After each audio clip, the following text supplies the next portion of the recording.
Okay, Miss T, Mama T, Yes. Miss Terri. Um, People don't know this, but me and you go way back. Way back. Way back. Way back. I don't even know how far back we go.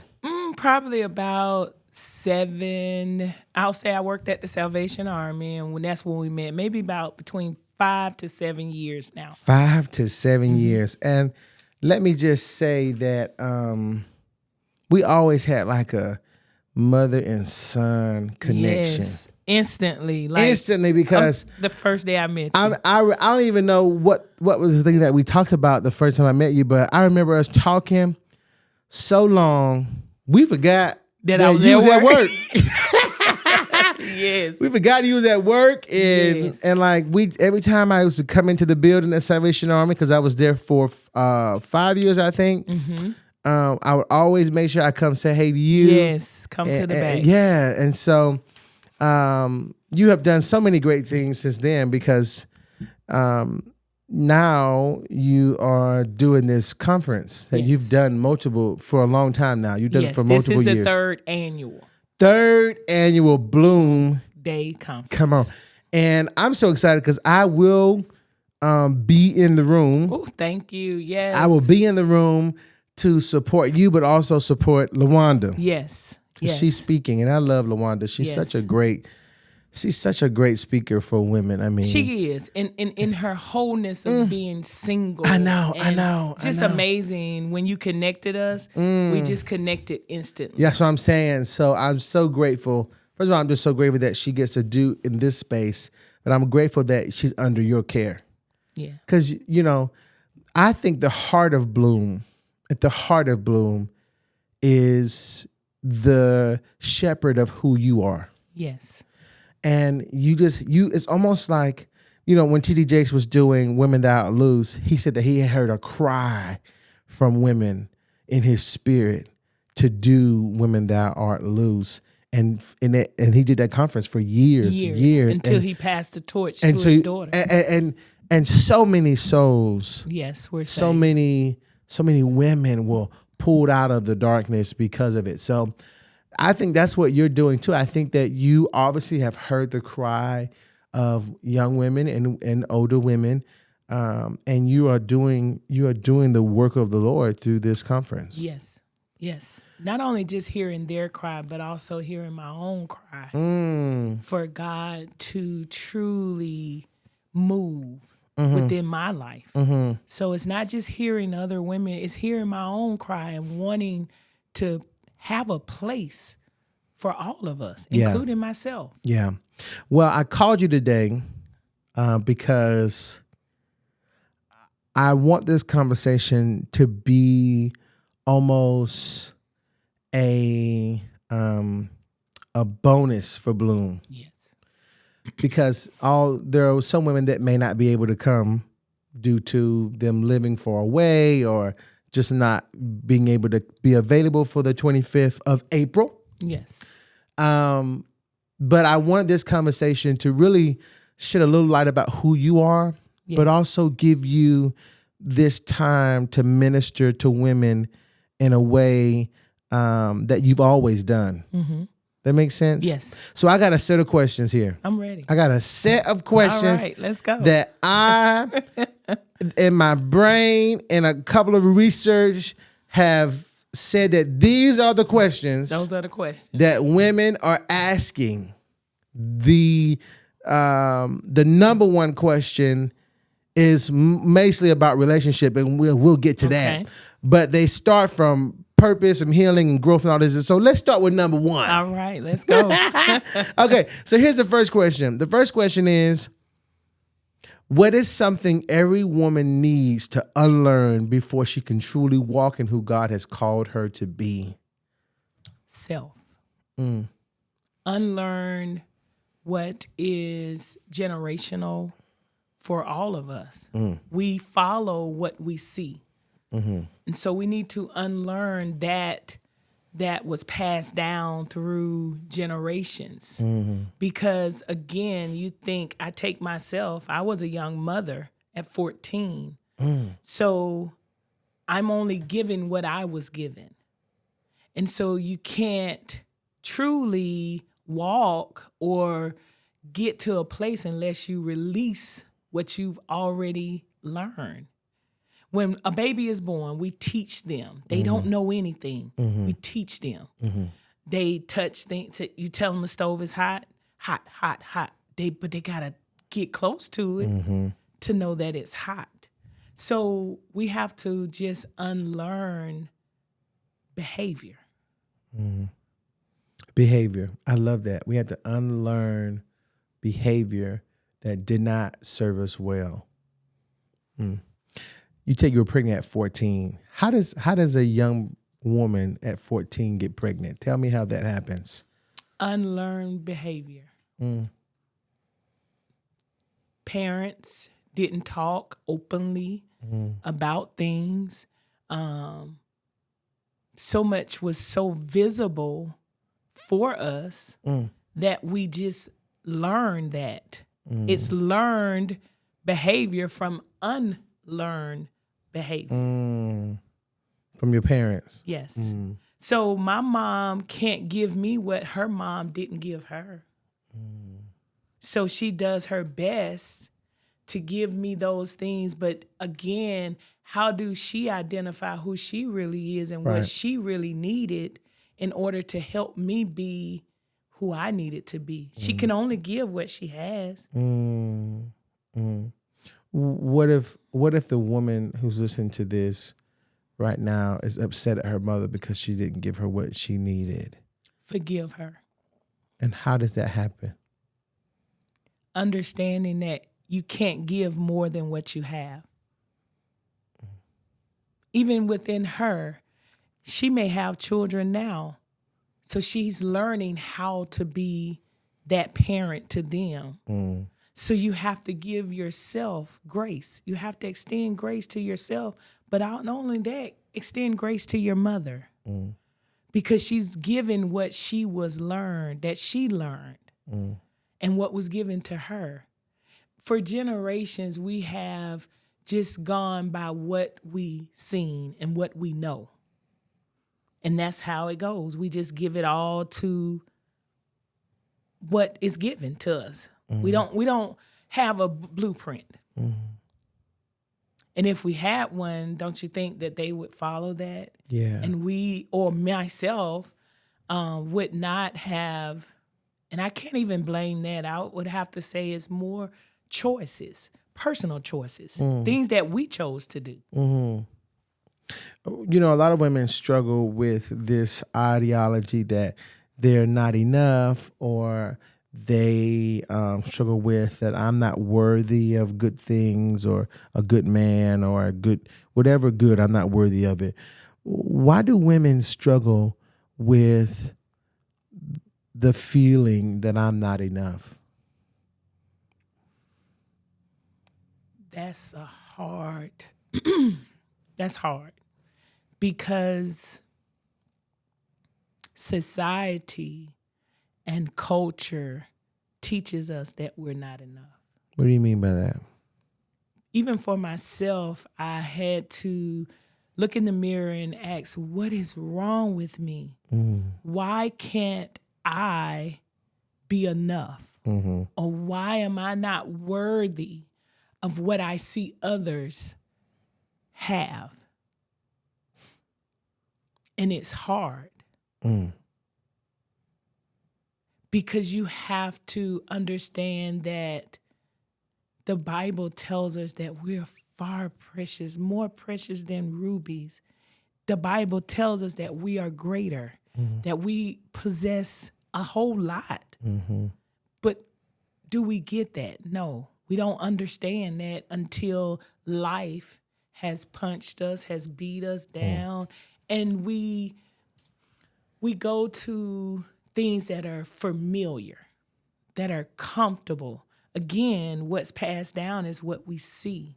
So we're comfortable. We've seen our parents in and out of relationships. Right. We've seen other relatives in and out of relationships. And so what we tend to do is attract those things that are familiar and comfortable. What if I don't know what's hurting me? How do I heal?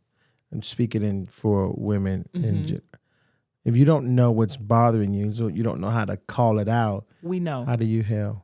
We know.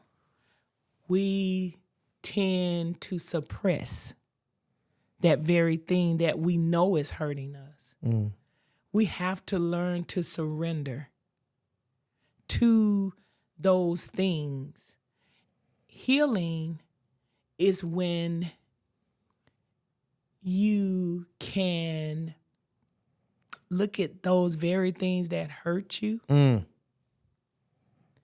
and say, I can do this. I can move forward. I know that this hurts me. Yeah. But because we want comfort, we want familiarity, we tend to go back to that. So we never healed from it.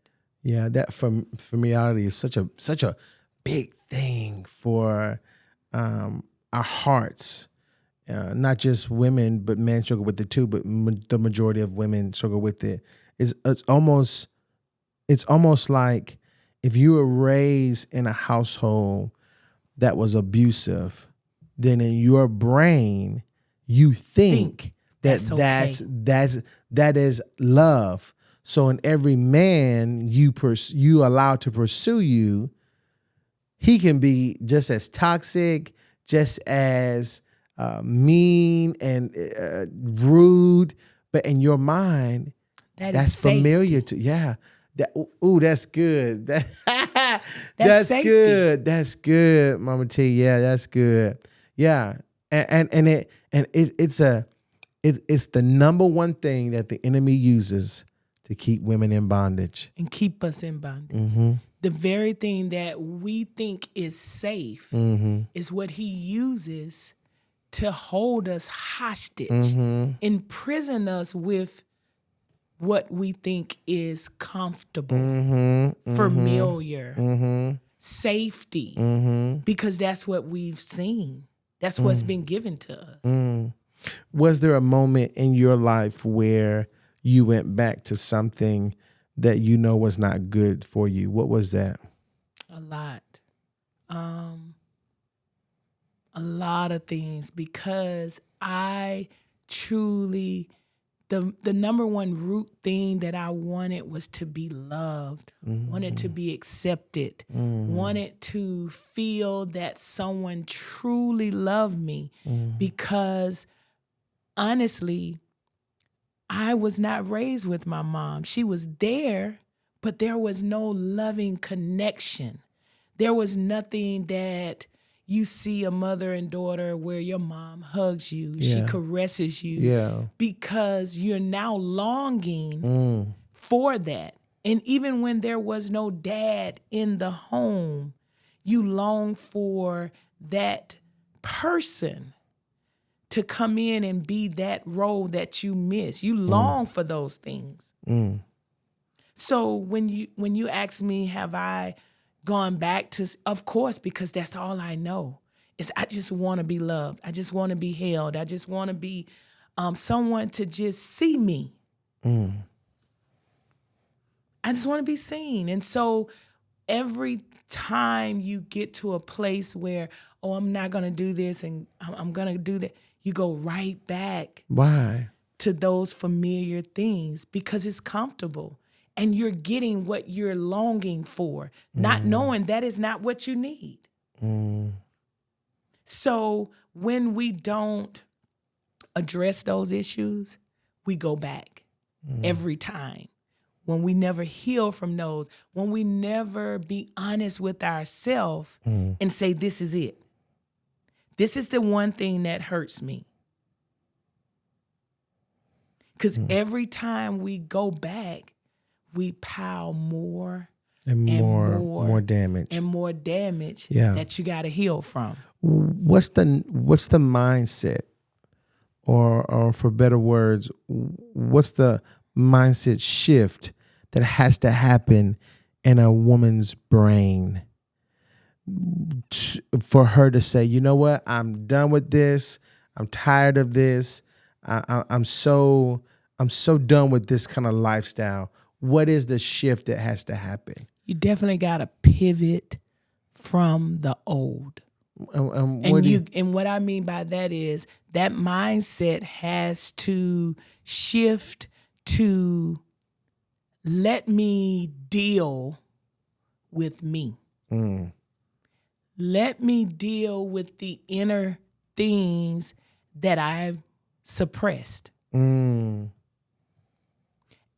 we also have to stop allowing people to present trauma to us. What do you mean by that? That's really good. And what I mean by that is just say that we feel we have a mother-daughter issue, or you feel that you had trauma with your mom. Sure. And so just give you hypothetical. And this is what someone had to tell me: stop reliving unrealistic trauma. And it was one day you say your mom left you. She left you at the bus stop, okay? We never asked mom why she left us there. Car may have been in not working. Mom may have worked late. You may not have told mom to pick you up. You may not have been where you were supposed to be at the time that mom got there. But because society continues to tell you you have mama trauma, because your mom left you, we live with unrealistic trauma. Because now you feel like, yeah, my mom abandoned me. And you just keep reliving that. You just keep reliving that over and over again, instead of addressing that within yourself. What did I do to make the situation better? What did I do to play a role in that? And that's where it took me. When I shift the mindset, I literally asked God, I need you to show me me. Show me where I caused my own trauma. But what if you were young and whatever happened to you that traumatized you was very young and you had no control of what happened? How do you confront yourself then? We live with it, Matthew, but we live with it with grace.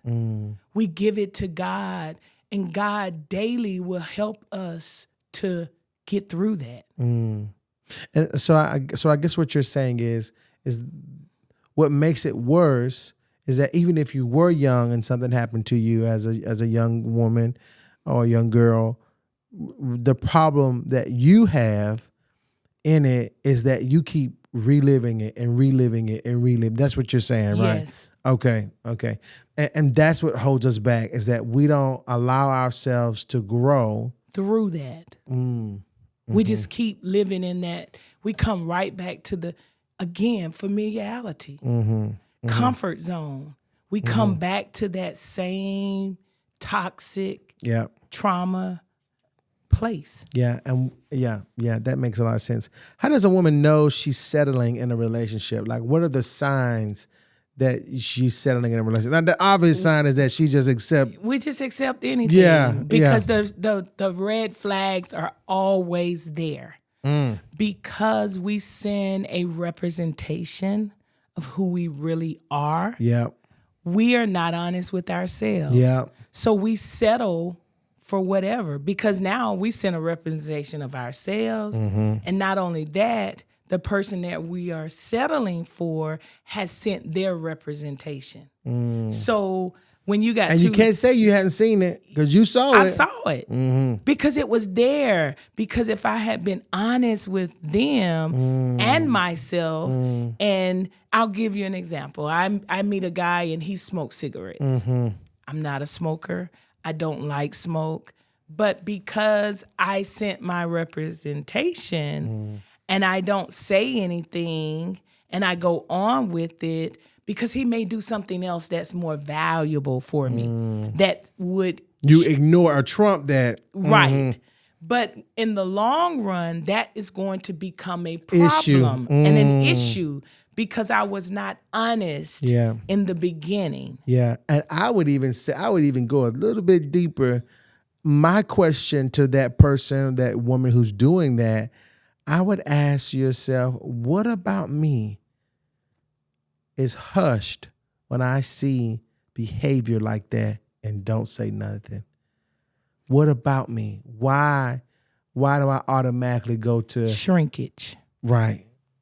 We shrink because we want to be accepted. We want to be loved. We want, or we look at comparisons and we want what we see. And so if It's you potential. can, yes. Even with me now, I understand that some people may have great potential. Yeah. I'm beyond the potential stage now. You can't have potential for me because God has shown me that I don't have to settle for less. And I love your potential. I would love on I'll tell you, you got great potential, but it's not for me.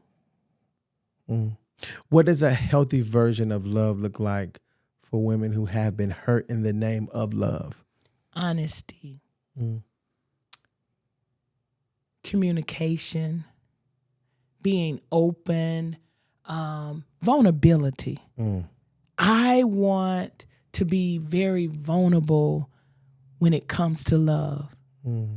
That's me where I am now. I want to be so vulnerable with someone that they know what I'm thinking, that they know how I'm feeling, that we can be so transparent with each other that love will, as the Bible says, love, it conquers a multitude of things. That's the love that I want. Unconditional. Well, what if a woman is scared to love again? You take your time. It's a process. Just like healing, it's not overnight. Yeah. It's been 5 years since my divorce. Really? And I still feel pain. How long were Because y'all married? 18 years. 18 years. 18 years. And I still feel pain. After 5 years of After divorce? 5 years of divorce. There are things that trigger that pain. And so we must learn how to identify or know what triggers us. Because if we don't, we'll just go back We'll just to go the same back to thing. the same thing. And then I'll relive this over again, and you'll hear me again say, "Okay, Matthew, I'm with this person, and it's good, but I haven't identified the things that trigger me." So when I enter into this relationship, and you ask that question, why do we go back? Because we don't identify those triggers that starts before we go into something. You said earlier when you walked in the studio, you said that these questions had you like rethinking a lot of things and just some thinking. What was the ones that got you really emotional? What type of woman do I see myself now versus prior? And how did I get there?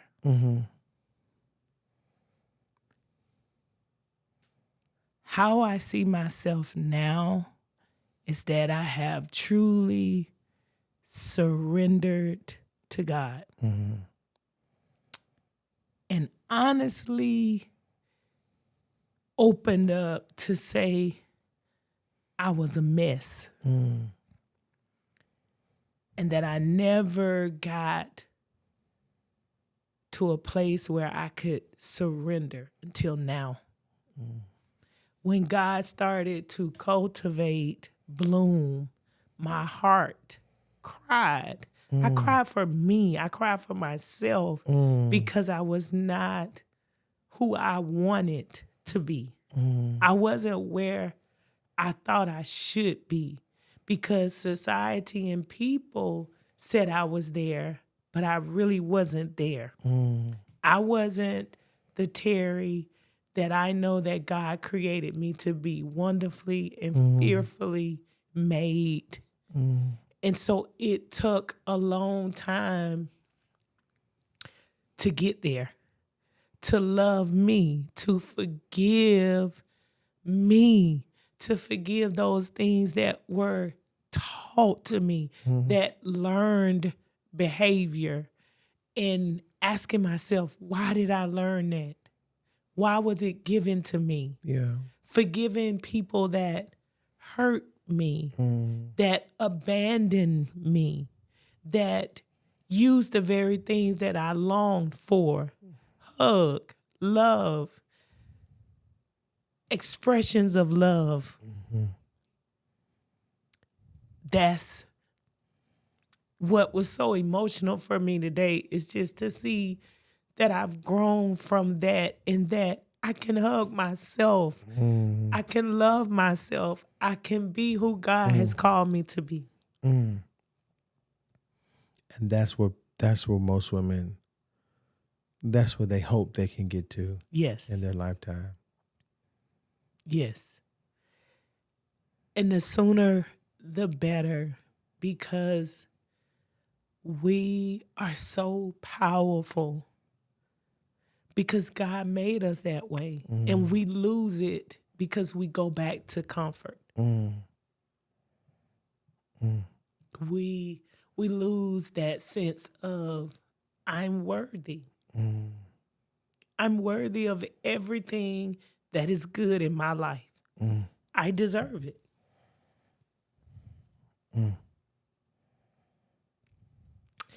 The questions just was so deep, Matthew, that it really made me think about, why did God give me the vision for Bloom?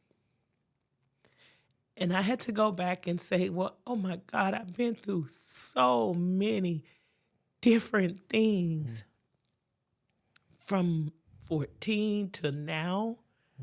And God said it wasn't just for you. I needed someone so that you can help others. Other women. Bloom is beyond me. It's beyond my being. It's beyond who I think I am. It is God-given. It is to fertilize as many souls of women's hearts that I can. Yeah. Because we are hurt. We are broken. And we never want to admit that we're broken.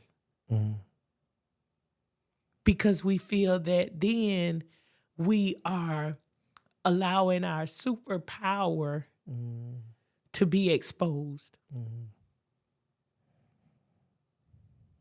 And I'm so exposed now, I don't even have superpower anymore. Right. Well, you got the Holy Spirit in you for sure. Yes, most definitely. And it took God taking things to a place, when I say not only did I divorce Matthew, God used that word divorce in so many other areas, that I divorce the old Terri. I divorce hate. I divorce anger. I divorce my children. I divorce things that were not a part of me. I divorced the mindset of, I'm not enough. I'm not worthy enough. So now I'm actually married to that very thing that God said I was divorcing. You are good enough. You are enough. You are beautiful. And it just took me going through and really allowing. You have to want to heal. And some people don't, though. Some people benefit from being at the pit. Yes.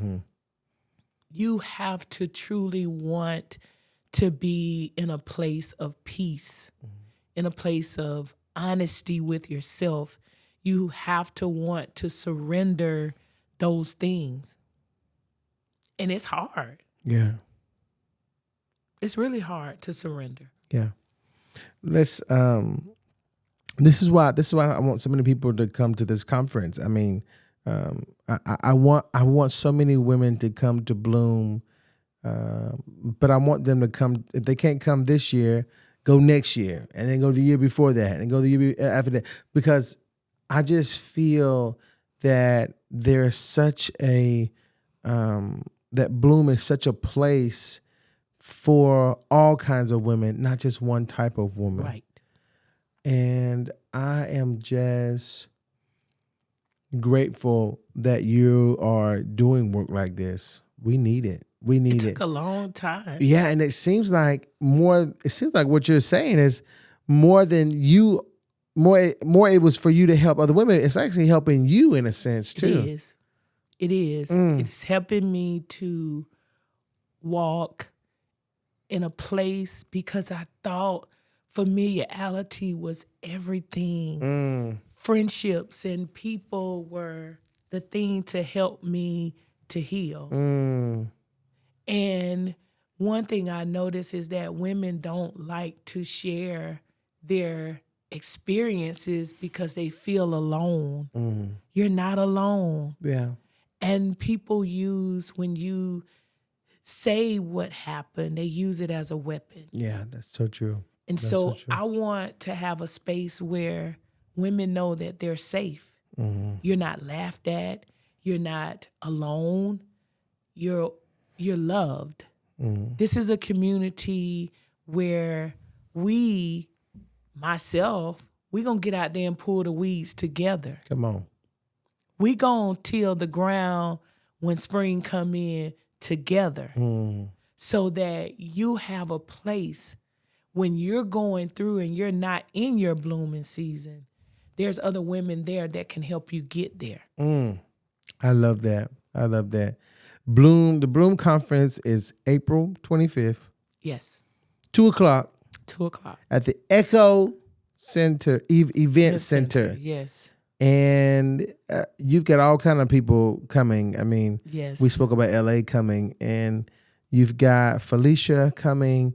You've got Desiree. Is that her name? Yes, Sister Desiree. First She's Lady so good. Chester. First Lady. I'm sorry, Yes. First Lady Chester. And so I'm just so excited. I'm holding up to the camera for people who are listening. The flyer.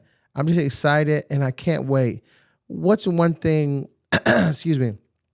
What's one thing you want every woman to walk away with when they leave the Bloom conference? Community.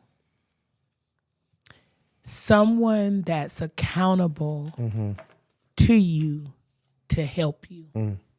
That's not a friend. Yeah. That's not someone you've known for years, but a community where you can walk away with substance. Yeah.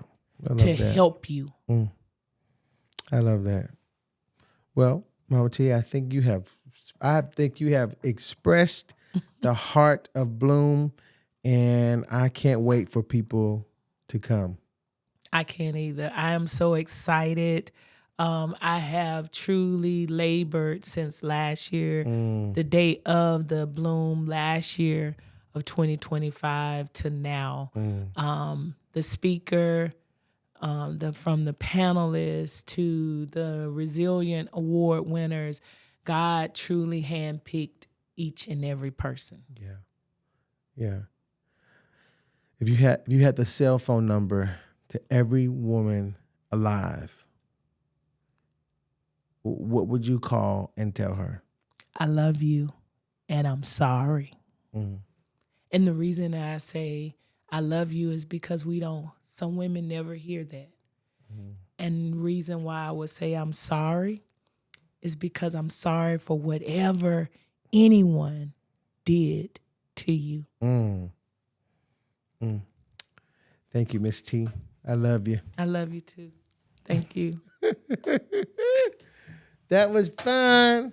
Yes. Brought to you by MSW Productions.